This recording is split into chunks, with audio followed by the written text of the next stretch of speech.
Sonny Araf, welcome to the game. Thank you. Managing Director of ISA as well as a philanthropist. So, talk to me about the day-to-day. What's it like? So I'm the Managing Director, as you just mentioned, of ISA Support Services. We're a professional support services company. Mm-hmm. So my responsibility really is to oversee the business, to make sure that everyone's performing at maximum capacity, to make sure that the clients are happy. And that's kind of part of my job role. You know, my main job role is really, I'm a father to 4 children. So that, alhamdulillah, keeps me very busy. And of course, we've got the philanthropy side of things that we do. So, and that also keeps me quite busy too. Yeah, alhamdulillah. Now, talking about the aspect of philanthropy, so, ISA Foundation and even your own leadership talks and discussion that you have with people. So how did that kind of aspect come along? Because we know ISA is kind of grown, and we'll get into how ISA kind of formulated and what's that about. But let's talk about like from now. So today, where did that kind of change happen and why that direction? I think, look, when it comes to charity and philanthropy, I think that's something that's pretty much in our DNA. We learnt it very early on from my mother. She, mashallah, always gave back. Whether it was her family or people within the community, people back in Pakistan. So from a very young age, we saw that my mum was always kind of put herself second and all put others first. So it was naturally something that was, it just came natural to us. As a business, when we first started, the one thing that we realized very, very quick was that the more we give for the sake of Allah subhanahu wa ta'ala, the more we get back. The more barakah comes in your business. And when I talk about giving in charity and giving in business, it's not just when times are good. It's also when times are bad. So you may come across a situation where you may have lost a contract, or you may have suffered some kind of calamity in your life, whether it's one of your children being ill, or you may have had a car crash or lost something or whatever. Then my advice, and of course that of the religion, is that give in sadaqah. You always give in sadaqah, and when you give in sadaqah, it just makes it kind of sometimes takes these calamities away, and it just makes things so much easier for you, alhamdulillah. So that's a natural thing, and it's a responsibility as an entrepreneur, as a businessman. It's my duty and responsibility to give back. I have to give back, because we've been so blessed that we're in a position now where we have to give back. If we had this really selfish attitude to say that, we've become very successful, we've done what we had to do, and now it's not about anyone else, it's just about us, that's not really the right thing to do. So for me, it's all about giving back. Was that immediate? Because obviously it's easier said than done. Like, anyone can say like, oh, I'm gonna give back, and when things are going well, things are going bad, I'm gonna give back, I'm gonna do this, I'm gonna do that. But then when it comes to it, it's a different kind of pressure. Yeah, so was that immediate in terms of like, because obviously as a young kid, anyone would think that I want to make the money, I want to do this, I want to do that, and then when you get there, you're like, I've done it. But like obviously it's more grown up and more like understanding of your place in the world to give back, especially in the immediacy, like when you're actually younger and thinking about it. So was it like when your mother kind of giving back and selflessness, was it because you saw that, or was it because you thought of yourself, or like, so how did kind of like all into one? So I think that the first thing is that the giving back and giving in charity and giving from what you earn was something that we learned from a very, very young age. But I think when I went into it kind of head on and really started focusing on the foundation and philanthropy projects around the world was when I lost my daughter. I lost Khadija 4 years ago. She was 3 years old. And, the one thing that, for those of, inshallah, no one has to experience this, but for those that have experienced the loss of a loved one, people grieve in different ways. People deal with this calamity in different ways. And for me, alhamdulillah, my wife, we were able to come closer to Allah subhanahu wa ta'ala and also share our grief with others. And when I say share our grief with others, I mean share it with those people that we were helping, the recipients of the charity, those across the world. Because I automatically started seeing Khadija in every single child that I would see, especially girls, So when I would go to the refugee camps in Lebanon or Turkey or wherever I would travel, I would see her, and I wanted to almost like share my pain with others. So the only way for me to get through this, the only way for me to not have a nervous breakdown, not suffer from a mental illness or whatever, was by sharing my grief with others and by kind of diving headfirst into the whole charity side of things. and I just kept myself busy, you know, like I think within a few weeks of Khadija passing, I was in Lebanon, I was in the refugee camps, you know, I was working, and that was my healing. So yes, we were taught from a very young age about charity and about giving back, and that's really important. But I, for personal reasons, went into it head first, probably after I lost my daughter. And was that decision immediate? So what kind of brought you about it? So obviously, like I said, the 3 weeks your grieving process, but then what made you think that I have to be busy, I have to be doing positive things to kind of like overcome me, or well, not overcome me, kind of like to make peace with it? I think the key to life is that when you suffer from a calamity and you're going through hard times, looking at other people that are suffering a lot more than you are, a lot worse things than you are, and when you look at these refugees and these people that I was trying to help and visiting, you know, I lost a daughter, and you know, it was the most difficult thing for me in my life. But these people have lost everything. You know, they've lost children, they've lost loved ones, they've lost their homes, they've lost their livelihoods. They literally left Syria with the clothes on their back, and that's it, and nothing else. So I started thinking to myself that yes, you know, things are really, really crappy for me at the moment in terms of what's going on, but there's a lot more people out there that are suffering a lot worse than we are. Let me go and be with these people. Let me share my pain with them. Let me share my story with them, and they share their story with me. And when we sat down and we talk about that, and we'd cry together, there was this, look, the natural bond that brought us together, first of all, was La ilaha illallah. You know, we believe in one God. We believe that the Prophet ﷺ is the final messenger, and that's instantly, wherever you travel in the world, anywhere that you travel in the world, when you meet a Muslim, that bond that you have with them is just something different. You know, it's something different. So first of all, we had that connection. We wanted to help each other. We wanted to love each other for the sake of Allah. And then when we share our stories and our pain together, it was an amazing experience for me, you know. So alhamdulillah. The Syria work in Syria, Lebanon and Turkey, you said? Yeah, Syria, Lebanon, Turkey, Pakistan, Bangladesh, Africa, the UK, you know. So how did you work? Like, what's the scope? Like, is it just give help anyway? So our foundation really helps people that are vulnerable. Anyone that comes into that category of being vulnerable, we focus on. So vulnerable people are, for example, here, women or men that suffer domestic abuse here in the UK, people that are homeless, people that have to rely on food banks here in the UK, and then abroad, of course, our focus is on refugees across the world. The Syrian conflict, of course, was huge and still is. So our focus would be on them. But then recently, when the floods happened in Pakistan, we were in Pakistan responding to that too, because these people were vulnerable too. So it really is a case of anywhere in the world where there's war, where there's famine, where people are vulnerable, that's where we want to be, and that's inshallah where we want to be helping people out. Yeah, mashallah. So how did it come about, ISA? The company? Yeah, the company. So fine. ISA Foundation, we know it's because of the grievances you've had and the calamity in your life. But ISA as the actual business and your baby.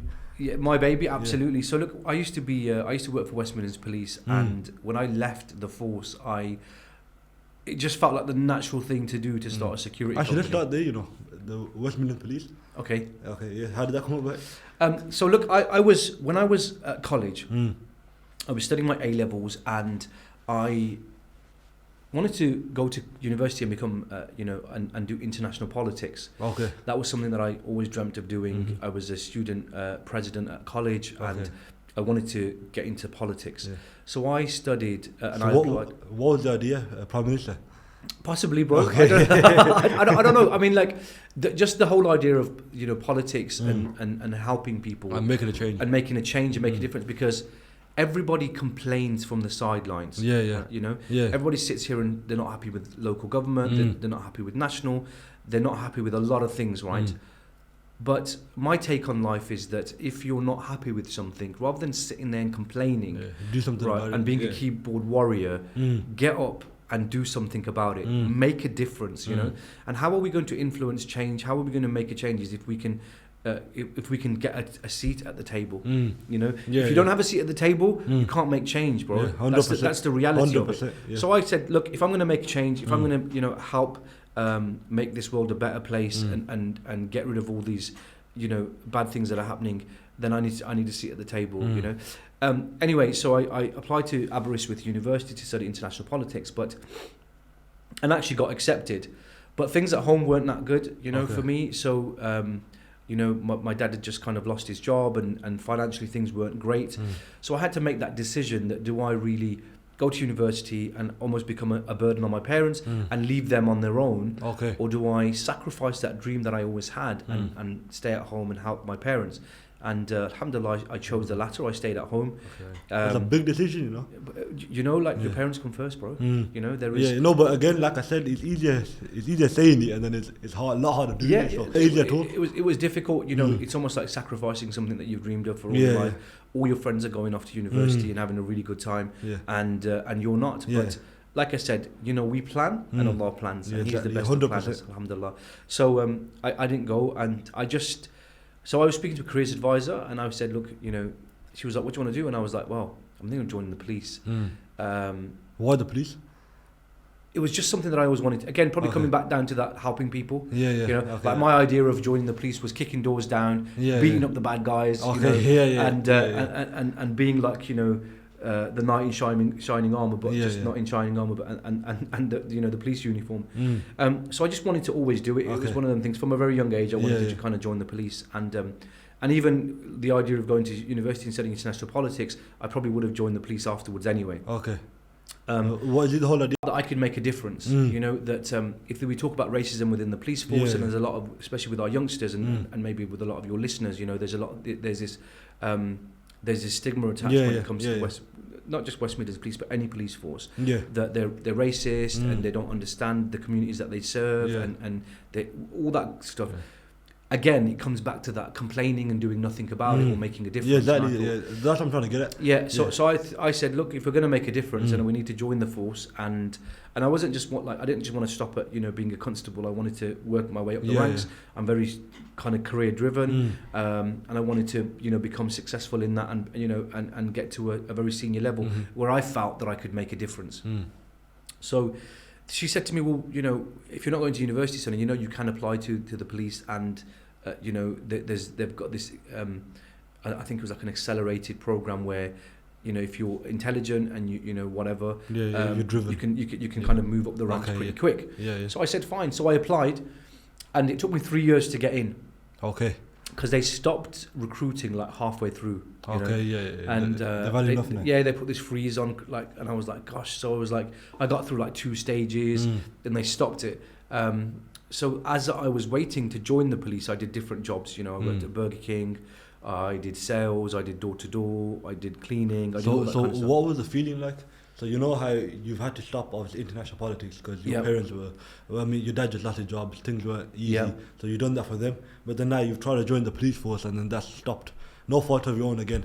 So what's the feeling like? Because anybody else would just say, F it, it's not working out, I'm done. Look, again, it comes down to it is what it is. I can't change any. There was nothing at that time that I could do that would change their decision for them to start recruiting. But that makes it 10 times worse. It is. But look, you just have to get on with it. That is life. People have this really kind of tunnel vision in terms of their life, right? And if people are listening to this, let's just get one thing very clear, that you could, if you're at a young age, for example, and you think that you have this, you've got it all, when you're young, right? You have it all written down. You've got it all planned out, right? You're gonna get, you're gonna go to college, you're gonna go to university, you're gonna get a job, you're gonna marry a beautiful woman, you're gonna have like 2.5 kids if that's a thing, get a car, get a house on the hill, and everything's gonna be good. Bro, life is not like that. No, 100%. And life is different, and things don't always go to plan. But the key really is that knowing that when something is taken from you, when you don't get what you want, when that door is closed in your face, know that whatever's taken from you will be replaced with something better. If that door was closed in your face, then other doors will open up for you. That's the key. Knowing that, just accept the fact that Allah's made that choice for you, and there's something planned. And that plan may not be obvious straight away. Oh no, it never is. You know, it may not be obvious straight away. Like, you know, one door closes. I'm not saying like tomorrow another door will open. You get rejected from one job, and tomorrow another offer will be landing. No. It doesn't always work like that. Sometimes it takes time, you know, months, years even, for you to sit back and realize, wow, subhanallah, you know, that thing that never happened for me, it was for the best. I'm nearly 40 years old, and I can sit here now and say, all those years ago, when I wasn't able to go to Aberystwyth University to study international politics, when I left the police force, when things never worked out for me, I can sit here now and say, Alhamdulillah. Alhamdulillah, that was the best choice for me, and I'm in such a better place. And if everything gets taken from me today, I will, inshallah, bi'idhnillah, still say, Alhamdulillah, because it wasn't meant to be for me. That's the mentality that we need to start, you know, we need to start adapting, being really strong, focused, connected to our religion, connected to Allah subhanahu wa ta'ala, and know that things don't always go to plan, but when they don't, there's a better plan, bro. 100%. You don't get what you want, you get what you need.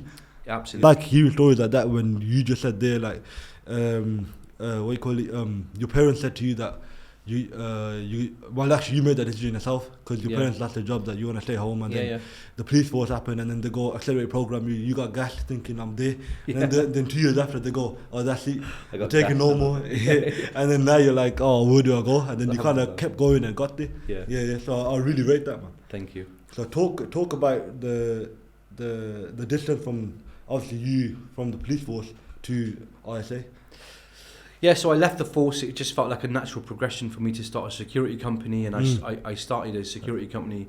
What was it natural from the police force? Because look, when you're in a lot of ex-police officers, when they leave the force, they kind of want to go into something to do with security related. Okay, in the same kind of like breath. Yeah, absolutely, because you've got this experience. A lot of people look up to ex-police officers. They think, oh, you know, and it did help me, you know, like when I speak to people and say I'm an ex-police officer, straight away, you know, the way they talk to you, the way they respect you changes, you know, because they believe that this guy kind of knows what he's on about. Yeah, exactly. We hope he does.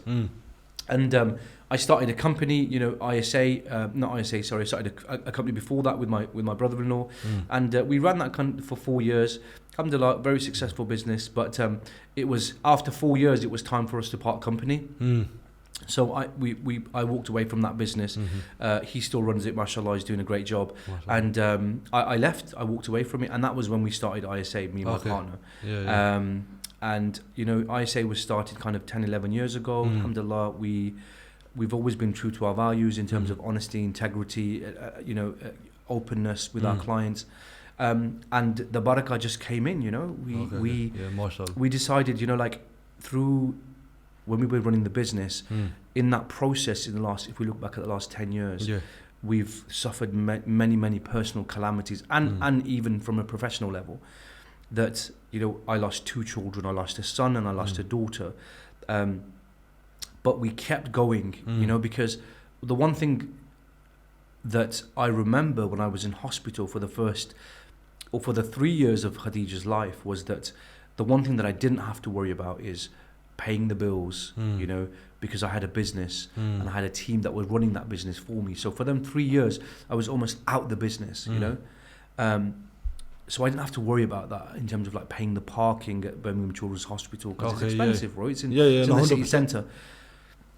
So I, despite what was going on personally in my life, I knew that, you know, this is a business that hundreds of people rely on for their rozi, you know, for their risk and their subsistence. Of course, everything's from Allah subhanahu wa ta'ala, but the business was, you know, a kind of the vehicle to, you know, for them to be paid and whatever. So we always knew that we had to make it work, and we always knew that, you know, when you wake up in the morning as a managing director, when you employ hundreds of people and you have these multinational clients and a lot of people are relying on you, it's a massive burden on your shoulders, you know. Because you know that if you don't get it right, if you make the wrong decision, then a lot of people are going to suffer. It's not, you know, it's no longer just about me and my family, you know. In a way, I work for these people. As a managing director, even people think you're the managing director, you're the boss, you're the CEO. You're on top of your game, and all these people work for you. That's not the way I look at it.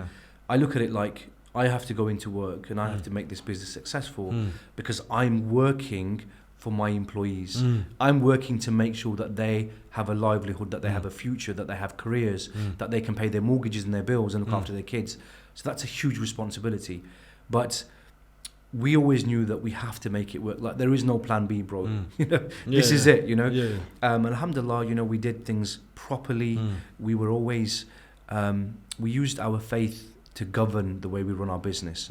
So things like making sure that all our staff were always paid, making sure that all our suppliers were always paid, make sure that we didn't cheat anybody, make sure that we did things properly, you know. Alhamdulillah. And we did that and the barakah came, you know.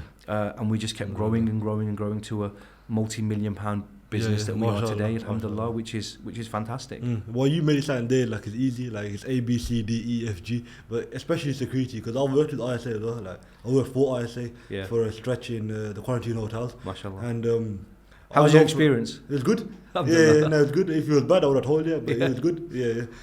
But the point I was trying to make was security. I know because I've worked in security, and I know that it's a long day basically. Because when you're talking about you're working for the staff and you're working with the people, but the people in security, they're not always the most reliable or the most like punctual or this that. So you have all these kind of massive issues where from the beginning. So how do you kind of combat all of that? So, you know, people not turning up on time, this, that, like, because it's a lot of pressure. Because security is high risk, high reward. Yeah, look, it's high risk. You're right. We're dealing with people, and people are very temperamental, and they're not always reliable. You're right. But the reality is that in any business that you open up, you know, you could have a pizza shop, for example, or you know you've run one, so you know. Now, even though you're relying only on a few people in terms of your staff, right? But your supply could let you down. You know, you could be ready to open up Monday morning and boom, the flour's not arrived, and now you can't make pizzas, you know. So your supplies let you down. In any business or in life, we're always relying on other people. But the key really is that when something goes wrong, is rather than sitting there and saying, that's it, life is over, business, we're going to close the business down, is you have to come up with a solution. You have to fix the problem. And that's what entrepreneurs do. You know, when someone asks you, what is an entrepreneur? An entrepreneur is somebody that fixes the problems of the world. Do you get it? So if you want to start a business and you want to make money, then go out there and find out where there's problems and come up with a solution, whatever that is. You know? And if you can come up with a solution, then you can make money. You know. So yes, we have issues with our staff, and yes, we have issues with customers and suppliers and whatever else. But you've just got to get on with it. You know, you've just got to get on with it and not let them problems, you know, bring you down. More importantly, you learn from your problems. You know, learn from the mistakes that you made, and just try not to make the mistakes again. You'll always make mistakes. I've made mistakes that have cost me millions. That's the reality, right? I've made mistakes that have cost the business money. I've made mistakes that have cost me, but I don't always get it right. But I try and learn, and that's the important thing. So talk to me about that adaptability, that adapt or survive kind of mentality, because when things go wrong, it's all, like you said again, it's easy to say like, oh, you just get up and you go again, but then what's that process like? And can you talk to me about the first time that kind of happened where you took a major business loss or like something happened in terms of in ISA that you had to kind of come over and get over, if you can, or any example? I mean, look, the key to kind of being able to adapt and whatever else is focusing on the end goal, right? So we look at the, you know, entrepreneurship or your business journey, and we say, what is your end goal, and what do you need to do to get there? And some of the most successful people in the world will tell you that you do whatever it takes. You know, you literally do whatever it takes to get to where you need to be. And if that means working 23 hours a day, bro, then you work 23 hours a day. You know? There's a lot of talk at the moment, you know, about this work-life balance, and, you know, and I get that, you know, people saying, you know, work smarter, don't work harder. And I agree. I agree to an extent. But look, when we were starting our business many years ago, there was no talk about work-life balance, about mental health or anything, right? It was the hustle that was the most important thing. And if we had to go out and do a shift ourselves, then we would go out to have a shift. And I'll give you an example. We were covering a site for a client in London. It was actually it was like an ITV studio. And I remember because Junaid, my business partner, who would normally cover the shifts because he was more operational, right? Because I was the managing director and I had the relationships with the client, it probably wouldn't have looked as good if I turned up to do the shift, right? It looks so professional. So I remember Junaid was at a Hajj seminar because he was going to go to Hajj, right? So he was in a Hajj seminar and the guard that was supposed to cover the shift for us in London blew out. Literally within 4 hours of the shift. Now I'm sat in Birmingham. The guards phoned and said that he can't make the shift. It's a very important client to us. And I'm trying to phone Junaid and I know that he's not going to answer because he'd already told me I'm offline for the next 3 hours. I'm in a seminar for Hajj. So I'm phoning Junaid and Junaid's not answering. I'm like, subhanAllah, what do I do now? I had to make a split-second decision that if I was going to go and cover that shift, then I didn't have a chance to like think, try and phone around and phone a supplier. I had to literally get in the car. I literally told my wife or asked my wife to go and get my uniform, which was, I had just in case of emergencies, hung up, I got my uniform, I threw it in the car, I got my laptop, I jumped in the car and I started driving to London. Because that was what had to be done. And it was the weekend shift, so it was a Saturday, Friday, Saturday, Sunday. And I didn't have a hotel, I didn't have anywhere to stay, but I thought, you know what, let me just get there. And bang the shift out and work it out after. And then I'll work it out afterwards. And I bombed it down, alhamdulillah, made it on time. The client that I used to liaise with, Rob, I never forget, Rob was on site. And so I turned up and Rob had never met me. Right. So Rob only ever spoke to me on the phone. He'd never met me in person. So I got there, he was like, I'm Rob. I was like, how you doing, Rob? I'm Sonny from ISA. And he was like, Sonny? And I was like, he's like, Sonny Araf. He was like, what are you doing here? And I said, Rob, look, we basically had a blowout and we didn't have a chance to phone around. Look, we need to cover the shift and I'm here. That decision that I made to get there on time and to cover the shift, this guy still knows me and everywhere that he sits and everyone that he speaks to always says that, you know what, he always mentions this one story. Because what it did was it told the client that this is a company that will never let you down. And if it means the managing director having to travel for 3 hours and stay in a hotel to cover the shift, then that is what we do. What I'm trying to say is we did things that other people didn't want to do. So we could buy and have the things that other people can't today. And that's really important, If you want to make the sacrifices and you want the nice things and the better things in life, then you better start doing things that other people don't want to do. Because when you're old and haggard and you don't have the nice house or the money to retire on or whatever, if you didn't make them decisions and you weren't willing to make the sacrifices, then you can't complain, bro. Exactly. 100%. You need to just deal with it, you know? And if your neighbour's driving a Bentley, when he's got a big fat yard and he's going to Pakistan every 6 months and living it large with his begum, then you need to be happy for him, right? You need to be, because if he's now sitting on the munji, because you made your decision. Absolutely, bro. So if he's sitting in the munji now in the ground, eating sag and doing whatever he's doing, right? And he's living life, then look, don't hate on him. Respect him for the hustle. Respect that he made the decision. And you effed up, bro. Exactly. And respect yourself, man. Respect absolutely. That, you never done it. Absolutely. Plain and simple. Because you know what as well? What people gotta realize is it's not over at 20, 21. A lot of people these days, especially these days, it doesn't matter because I see people my age, they'll have one mistake or maybe they never revised as hard or maybe I don't know, they've done a task or something and they failed at it. But minor. It happens, like you said, when things happen to you at, let's say, 22, 23, 24, you probably forgotten them by now. Or you remember them and you remember the insignificance of it, because why? You come back, you started again. Look, you kept coming till you actually got it done. Look, you touched on exams, and I think that's important. And for all those youngsters that are listening, if you don't pass your exams, or you don't get the grades that you wanted, or you don't get into the university or the college that you wanted, it's not the end of the world. Nah. And I know you're probably sat there thinking the world is over, and this guy doesn't really know what he's on about because he's old and whatever. Or he's done it. Or he's done it. Trust me. And you may not understand that now, but in years to come, you will understand that. It's not the end of the world. And if you need to go to university to do a job, to do a certain career, for example, then you need to become a doctor or a lawyer or whatever, and you have to go to university to get a degree to study that field. Then go to university, bro. That's fine, you know. But if you're at an age now where you don't know what you want to do in life, then I would say don't go to university.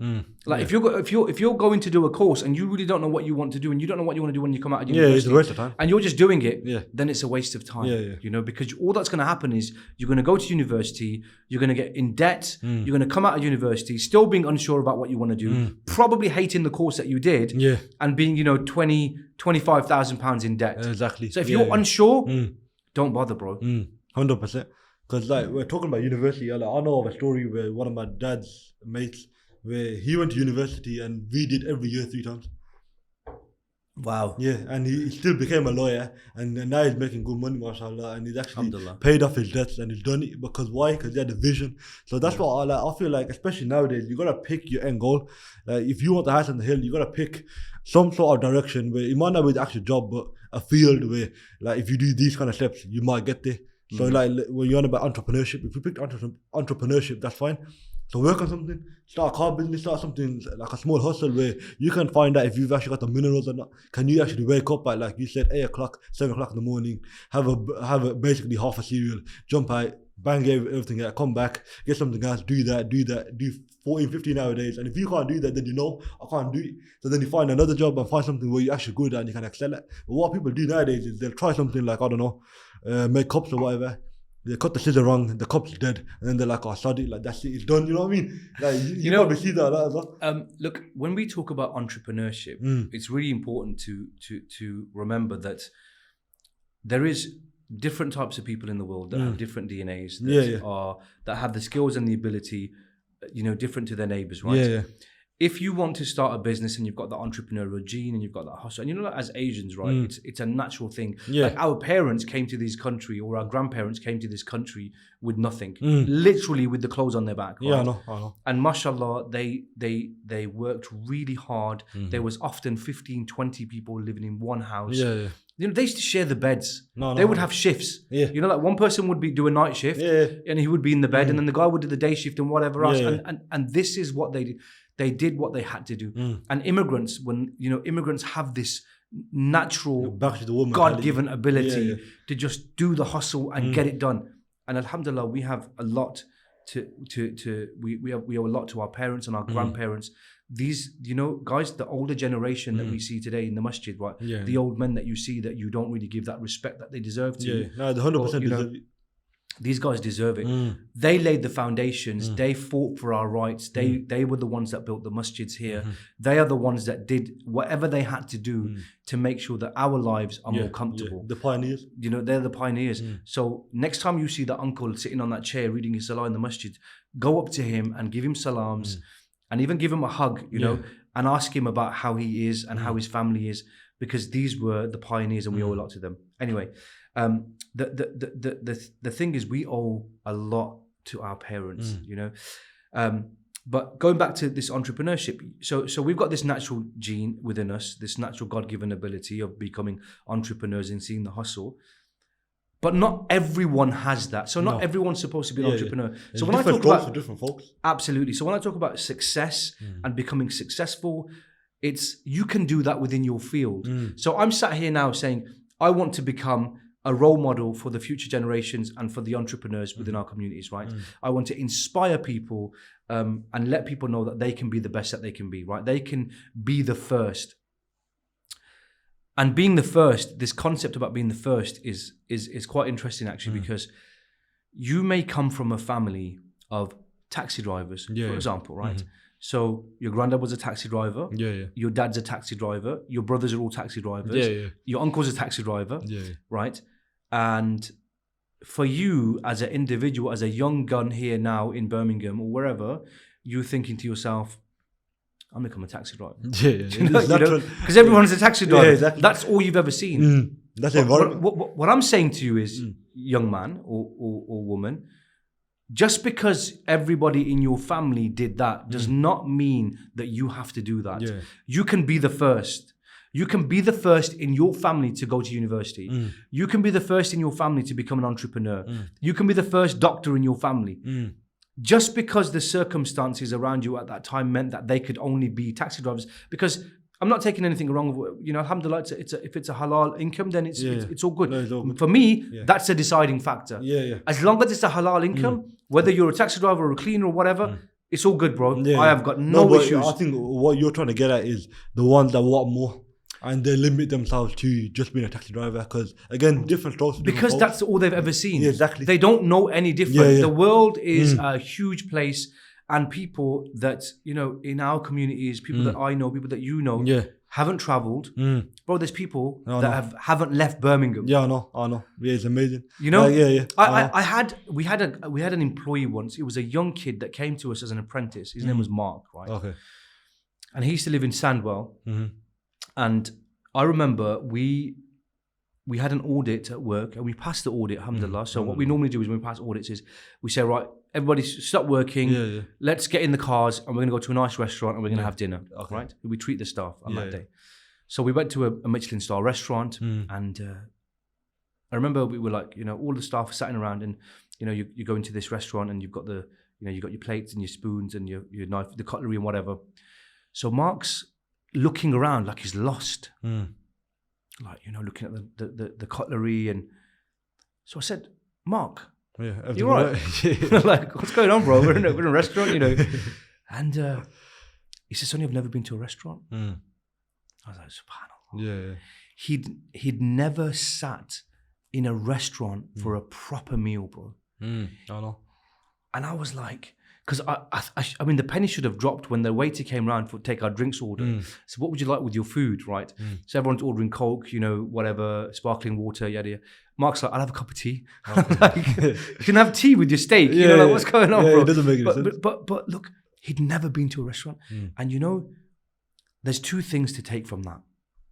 The first thing is, okay, alhamdulillah, Mark, don't worry about it. I'm going to teach you how to, I'm going to teach you how we do this in restaurants. Right? So alhamdulillah, I kind of taught him the starters and the main and dessert and all that stuff that comes naturally to me and you, alhamdulillah. So the first thing is that I said, fine, I'm going to teach Mark. It's not a problem. And I made a promise that I would take Mark to some amazing restaurants. Okay. Like I would give Mark that opportunity to see restaurants, right? That's the first thing. And the second thing is I sat back and I thought to myself, subhanallah, how ungrateful are we? How ungrateful are we that Allah has blessed us with everything that we could ever want, more than we deserve, subhanallah. And yet we still don't appreciate it. Here is a kid that's never been to a restaurant. Now, look, when I was younger, we never used to go to fancy restaurants. Right? We'd go to the shop on, I don't know, what is it, Ladypool Road? There was a Doner place, Doner Burgers. Every Friday, Mum would get paid, and we would go, and that was like her little treat. And she'd take us for a Doner kebab. Okay, we'd sit in the car, we'd have a Doner kebab, and the Doner kebab was banging, and we loved it. It was on fire, right? Alhamdulillah, it was a very simple time. It was a very simple life. MashaAllah, it's good. But then I just thought, you know what, subhanAllah. And every time I come across people like Mark and others that haven't, been on holiday, haven't been out of, have only ever lived in Birmingham and never, ventured outside of Birmingham, don't have a car, whatever, people have different circumstances. Rather than feeling sorry for them, the first thing that I do is I thank Allah. Because I could quite easily be in that situation. I could quite easily go back to that. But secondly, I thank Allah because Allah's blessed me and put me in a position that I don't have to go through that, bro. So every time you see people that are, beneath you, in not astaghfirullah, not like in terms of beneath you, but in terms of don't have as much as you, don't have the things that you have. The first thing that you need to do is, rather than feeling sorry for them, is thank Allah for the blessings that He's given you, bro. That's so important. 100%. A better time to be alive in terms of wanting to start your own business or becoming successful or going for whatever you want to go. Never in history has there been a better time. And I'll tell you why. Look at the resources that we have available to us now 100%. that we never had. I'm just, like, from my own experience, going back 20 years, 15 years, for example, we didn't have access to what people nowadays have access to. It would be a lot easier for us to start a business today than it was 15 years. Like, we started our business in a recession, bro. Everyone was saying to us, it's a recession, don't, we're like, listen, we got this. We're going to take care of it, you know, alhamdulillah. We got the hustle. Yeah, we got the hustle, you know, we've been through 2 recessions, subhanAllah, alhamdulillah, we still survived. What I'm saying is now is the time, you know, with in terms of like technology, in terms of resources, in terms of AI now, you know, it's a game changer. There's never been a better time to be an entrepreneur. You have, let's just take the YouTube, for example. Any question that you have in terms of business, any problem that you may face in terms of a young entrepreneur, bro, just go to YouTube, type it in, and I guarantee you there's a mug like me sat there making a video, you know, trying to share my wisdom with you, because the beauty of the genuine ones, the ones that want to give back, people that have become successful, is that they don't mind helping. You know, the problem within our community, I can only speak from really like the Pakistani community, I don't know if it's prevalent within others, is that when we climb the ladder of success, we shut the door, kick the ladder back. So imagine I've got a ladder, I've climbed the ladder, I've jumped onto the roof. Now, rather than looking back and helping my fellow brothers and sisters up onto the roof, onto the top, I kick the ladder back because I don't want no one else coming up and climbing that ladder. And we need to stop that. That's the problem within our communities. Why are we not willing to help others? Why are we not willing to see other people succeed? Everybody wants to see you sit at the table. I mean, you know, everybody's cool with that. But the minute your plate or your portion size gets bigger, that's when the snakes start coming out the closet. You know? And we need to stop that. And what I'm saying is the genuine ones, what I call them the real ones, they don't mind. So you're in a day and age where you can jump onto YouTube and you've got all these crazy guys like Gary Vee and others that are quite happy sharing content for free, you know, to go on there. But it's one thing like reading a book and watching an inspirational video or listening to a podcast and being inspired, right? You could read all the books in the world, bro. If you're not going to act on it, then it's pointless. 100%. It's pointless. You know, people, there's this mentality at the moment, you know, I'm doing the hustle culture. I'm in a coffee shop, look at me, and I'm reading a book. And, you know, like I see you got Rich Dad, Poor Dad behind you. Or any other book. That's fine, cool. Enjoy it. Read the book, enjoy it, you know. But if you're not implementing some of the strategies that these people are teaching you, then you're wasting your time, bro. Looking to go into a specific field, whether it's property or retail or whatever is find someone that is at the top of their game in that field. And then just go up to them and say, look, I'll work for you for free. Shadow that person. You know, bro, if you have to make them tea and coffee, then for 3 weeks, for 4 weeks, whatever it is, you make them tea and coffee. If you have to clean their desk and clean their car, you clean their desk and you... The point I'm trying to make is you will learn more working with that person or those people than you ever will at university, that you ever will in any textbook, than you ever will listening to any podcast. The first-hand real-life experience that you're going to learn being in a business is there's no price that you can put on there. But here's the thing. How many people do you think that are listening to this podcast now would be willing to come and work for me for free for 4 weeks, for example, shadow me and see what's about? Very few, bro. Very few. Like you see a video of Gary Vee and then... The problem you have with social media is that everybody is fighting for these people's attention at the moment, you know? These... All the large brands, you know, all the influencers, YouTube, everybody wants not my attention, bro. I'm nearly 40, no one cares about me. You know? It's like the millennials, you know, the youngsters, right? Everybody wants their attention. So they're constantly being exposed to TikTok videos, Instagram, Facebook, you know, Snapchat, YouTube, whatever it is, everybody's fighting for their attention. And the successful ones are the ones that come up with the strategies to get their attention, to get them to focus, you know, and to get them to buy that product, for example, or whatever. And it's not easy. It's very, very difficult. I'm glad that my business is not targeted towards young people, you know, because we would struggle. We would really struggle to get their attention, you know. So alhamdulillah. So what's next for Sunny Araf? So, I mean... Before that, actually talk to me about the leadership. So the leadership aspect, going into businesses and communities and actually just telling a story and telling what it's about. Yeah, I think, look, I've been very blessed, alhamdulillah, to reach, you know, levels that, you know, I didn't ever think that I would reach, that, you know, no one in my family has reached in that sense. Alhamdulillah, I'm very fortunate. And so for me now, really, it's about building upon, you know, the success. Like we're only just getting started, bro. You know? That's the reality of it, you know. No, that's and that sounds mad, you know, when you think about it. We're only just getting started, but the reality is that we've got. I'd like to now focus more on giving back, you know. And look, when we talk about charity, charity doesn't necessarily need to be me putting my hand in my pocket and giving money, or me doing a fundraiser and raising money for a charity. Charity could be a smile, charity could be my time, you know. So I really want to inspire the future generation of entrepreneurs. I want to mentor people. I'd like to, you know, I want to start doing some online courses for people too, in terms of how to set up a business, you know, like a dummy's guide to, you know, to setting up a business, all these kind of things.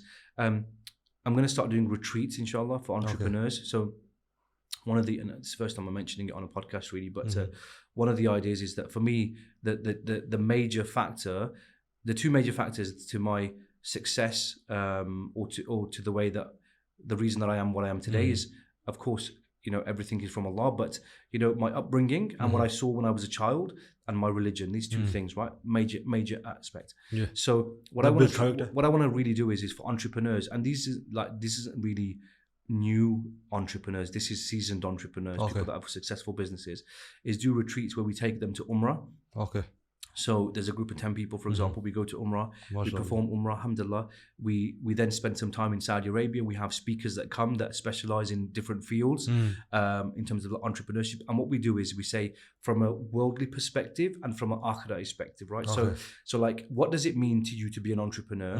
What do you want to achieve? So you want to achieve success in this dunya. Fine, no problem with that, bro. But have you considered success in the akhirah? Like, and what are you going to do with your business or your money or your people and your community that's going to allow you to attain Jannat al-Firdaus, to allow you to attain Allah subhanahu wa ta'ala's happiness, all that good stuff. So it's a kind of combination of a retreat where we talk about business, we talk about deen, we do umrah, we make some great friends, we have some amazing food, and we come back with this newfound love for the religion, you know, and we learn how to combine both. You know, some people look that sometimes you can go to like one extreme, right? So like people that start practicing, they come into the religion, they like dunya chhod do. You know, literally, like, you know, that's it. It's all about the deen. I'm going to become a Mulvi. I'm going to go to the masjid. I'm going to sit in the masjid and Allah will provide. Yo, bro, that's wrong. You need to go out and, you know, you need to go and earn money, man. You know, there's a balance. So for me, it's finding that balance. So anyway, so I'd like to do that. Inshallah, we'd like to, you know, focus more on the foundation and all that good stuff. And I'm investing in businesses, you know, some really exciting projects, some young people, some old people. I'm excited, bro. Look, I just went to Goldman Sachs and spent last week with Goldman Sachs, and I was lucky to be selected as part of the Unicorn School, the Unicorn Academy. And what that is Goldman Sachs identified 38 businesses or individuals that they believe can be billion pound companies. You know, I was on that. So you know, is that the goal? I don't know, but you know, we'll see, inshallah. But the goal is you're just getting started, innit? And I think that's the motto to start with. Just getting started. Appreciate you coming on. Alhamdulillah.